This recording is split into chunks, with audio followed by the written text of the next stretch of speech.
שנים בודדות וכמעט עד היום, השימוש שלו הוא בעיקר בתחום הרפואי. בשנים האחרונות נכנסים אותו גם קצת לשדות טיפוליים נוספים. היום כל בית חולים שמכבד את עצמו מחזיק מחלקה כזאת, וגם בטיפולים המשלימים שבית חולים מחזיקים, ואני דווקא לקחתי את זה לשדה החינוך. בגלל שבאתי משם, עשיתי את ההכשרה וזה עניין אותי מאוד. המשוב הביולוגי זה בעצם התרגום החופשי, ואנחנו נראה על מה אנחנו מדובר. אנחנו שואלים, האם בכלל יש אפשרות לשלוט במנגנונים האוטומטיים של הגוף? למשל, אם אני אומר, אני רוצה להחליט יד ימין כרגע, זה אפשרי, נכון? זו החלטה שלי. אני יכול להחליט שאני לא ממצמץ בעיניים? לפרק זמן קצר מאוד. האם אני יכול להחליט שאני מפסיק לנשום? גם. אבל אני יכול להחליט שלמשל הכבד לא יעבוד? זה ודאי שלא. כלומר, יש לנו חלקים בגוף שהם מאוד מאוד אוטונומיים. יש לנו שהם אילו רצוניים בזמן קצר, אבל מאוד מאוד אוטונומיים. והשאלה באמת, האם אנחנו יכולים להשפיע למשל על תחומים כמו לחץ דם גבוה, קצב הלב שלנו, בעבודת הלב וכן הלאה. האם אנחנו יכולים להשפיע למשל על כל האינטרוולים בקצב הלב כשהוא עובד? האם אנחנו יכולים להשפיע על המוליכות החשמלית של המוח? יש לנו מוליכות חשמלית של מוח, שאנחנו נסביר אותה בקצרה ממש בצורה פשוטה. אני כרגע זורק משהו מפחיד, מעניין, נחש, לדלקה. המוח שלנו נכנס מיד למצב של התגוננות טבעי מאוד, שאנחנו מגדירים אותו כ-situation, fight or flight, והוא צריך להחליט כרגע האם הוא תוקף את הנחש או האם הוא בורח ממנו. בכל מצב, החלטת כוננות כזאת מחייבת את המוח בדיוק כמו צה"ל, לגייס את כל המשאבים כדי להכין את הגוף לשרירים חזקים, או לתקיפה, או לבריחה, וכן הלאה. הפקודה החשמלית שהמוח מעביר היא מיד לפתוח את ארובות האוורור, ארובות הזיעה, כי ברגע שמפעילים מנועים, לעבור את המערכת. הפקודה הזאת נקראת GSR, Galvanic Response, ואנחנו מזהים אותה בטווח של שנייה, קצת פחות, ממש בקצות הגוף, ואנחנו נחוש אותה בחיישנים בקצות האצבעות. ואז אנחנו נראה בעצם שהמוח שלנו מגיב בצורה מהירה מאוד לכל התרחשות, אפילו להתרחשויות שאתם לא מעלים בדעתכם שהמוח בכלל מגיב אליהם. אז אנחנו נראה אחר כך בדיוק, ואז אתם תוכלו לראות איך אתם מגיבים כשמישהו מרים עליכם את הכל. צועק, מאיים, מלחיץ, נותנים לכם דדליין לעבודה, איך אתם מגיבים לכל דבר, כל דבר כזה. למחשבה שלנו יש השפעה על הצלחה. כן? כולם משוכנעים בדבר? כן? אם אנחנו נכנסים כרגע לאתגר, ואני אומר, אין מצב, אני לא עומד בו. מה אתם אומרים? יש השפעה או אין השפעה? אין מצב שיצליח. אין מצב שיצליח. לא, יש מצב שיצליח, אבל הסיכויים הולכים ופוחתים. למה בעצם? תכף נראה, המוח שלנו מאוד מאוד ממושמע. הוא אמנם חכם, או יותר נכון, מתוחכם במנגנונים שלו, אבל אין לו חשיבה עצמאית. הוא לא כל כך יודע, הוא עובד בצורה גסה כמו מחשב, שאתם ודאי מכירים את הפעולה. וברגע שאנחנו מתחמים את המוח לתחום מסוים, הוא יודע לעבוד בדיוק באותם תחומים ולא הרבה מעבר לכך.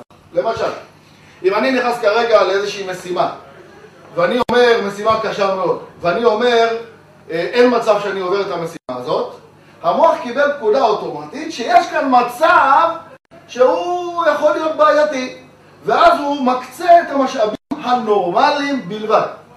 מה קורה אם הגעתי למשוכה גבוהה יותר מהמתוכנן, או ממה שהקציתי למוח?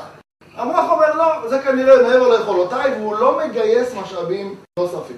לעומת זאת, אם אני נכנס כרגע לאתגר ואני אומר, אני עובר את זה בכל מצב, בכל מחיר, אין לנו מה לדבר, המוח מבין שהוא מגיע עם המשאבים הרגילים למשימה, נתקל, ואז הוא אומר, רגע, נתנו לי פקודה לחפש משאבים נוספים, אז הוא מתחיל לחפש משאבים נוספים, בהתאם לעוצמה שתכננתי. בעולם המערבי והישראלי בכלל, כולנו אנשים מאוד מאוד מאוד ממוקדי משימה ומטרות, ואנחנו כל הזמן בסטרס ולחץ. לחץ זה לא דבר שלילי, לחץ זה דבר מעולה. כי בלי לחץ לא נקדם שום דבר, לא נעמוד בהספקים, לא נעמוד ביעדים. השאלה היא לא אם אנחנו נלחצים או לא, זה בסדר גמור. השאלה היא מה קורה אחרי שנגמרה הסיבה ללחץ. האם אנחנו יודעים לתת פקודה למוח, ספירת הרגעה, חזרה לשגרה. המציאות מוכיחה שרובנו הגדול לא יודעים לעשות את זה כמו שצריך. ופה מתחילה הבעיה, ולכן הנושא הזה מעניין אותנו. שוב אמרתי, אנחנו לא נלמד נוירולוגיה, אבל ממש על רגל אחת. על רגל אחת כדי להבין אנחנו מדברים, על מה אנחנו מדברים. מערכת עצבים מרכזית, לא נתעסק איתה כרגע, מערכת עצבים ההיקפית. יש לנו את המערכת הסומטית שמקבלת חיישנים חם, אני מיד מגיב. גם איתה לא נתעסק, אנחנו נטפל טיפה במערכת האוטונומית שעליה דיברנו קודם, וניקח אותה בהגדלה. המערכת הזאת מחולקת באופן גס לשני אגפים פחות או יותר נוגדיים, מנוגדים לגמרי, הופכים. המערכת הסימפתטית היא בעצם צפירת הכוננות שלנו, היא צפירת המלחמה שלנו. אנחנו כרגע מקבלים משימה ואנחנו צריכים לרוץ ולבצע אותה, או איום, ואנחנו צריכים להתמודד איתו, ואז מתחיל לעבוד מתח של גיוס משאבים. המתח של השרירים, בהרחבת כלי דם, אדרנלין. המוח, כמו צהל, לוקח משאבים חשובים שאינם דחופים לצורך המשימה. קורס קצינים חשוב, נכון? אבל הוא לא דחוף בזמן מלחמה. קורסים חשובים בצה"ל, מאוד חשובים, אבל בזמן מלחמה לוקחים אותם, מבטלים קורסים, כי צריכים כרגע להתמודד עם משהו מאוד מאוד מאוד מהיר. ולכן העיכול די מועט עד מושבת, כי לא יקרה כלום אם לא נוכל יום-יומיים במלחמה. החיסון גם, היא מערכת שגוזלת מאיתנו המון אנרגיה. ולכן המוח מצמצם את מערכת החיסון בהדרגה עד להשבתה בכלל. כי לא יקרה כלום אם אני לא אהיה מחוסן שעה, שעתיים, שלוש, עד שנתמודד עם הבעיה הקיימת. ולכן פה מתחילה הבעיה. כי אם אני לא יודע לחזור לשגרה, נמצאתי שם את המערכות האלה. מערכת העיכול, מערכת המין, מערכת החיסון, מערכות חשובות שאינן דחופות, נמצאתי שם אותם במצב של low motion ועבודה פחות טובה.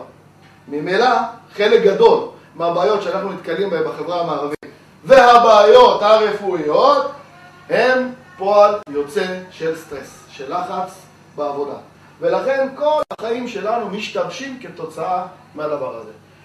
לעומת זאת, כשהמערכת הפרסימפתטית עובדת, אנחנו מכריזים על צפירת הרגעה וממילא הכל חוזר לשגרה אם אנחנו עושים את זה כמו שצריך. ואז המערכת העיכול חוזרת, השרירים חוזרים לעבוד, ברפיון, בצורה סבירה, הכל מצוין. לא היינו רוצים לבטל את המערכת הכוננות כי היא ההישרדות שלנו.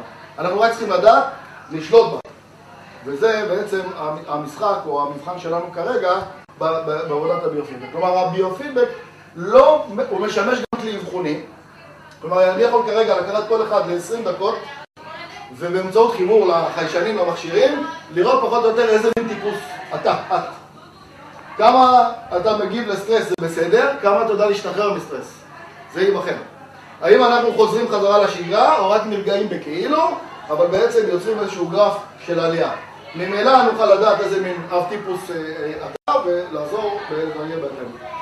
מפתיע לגלות כמה התפעול והטיפול בדברים האלה הוא פשוט.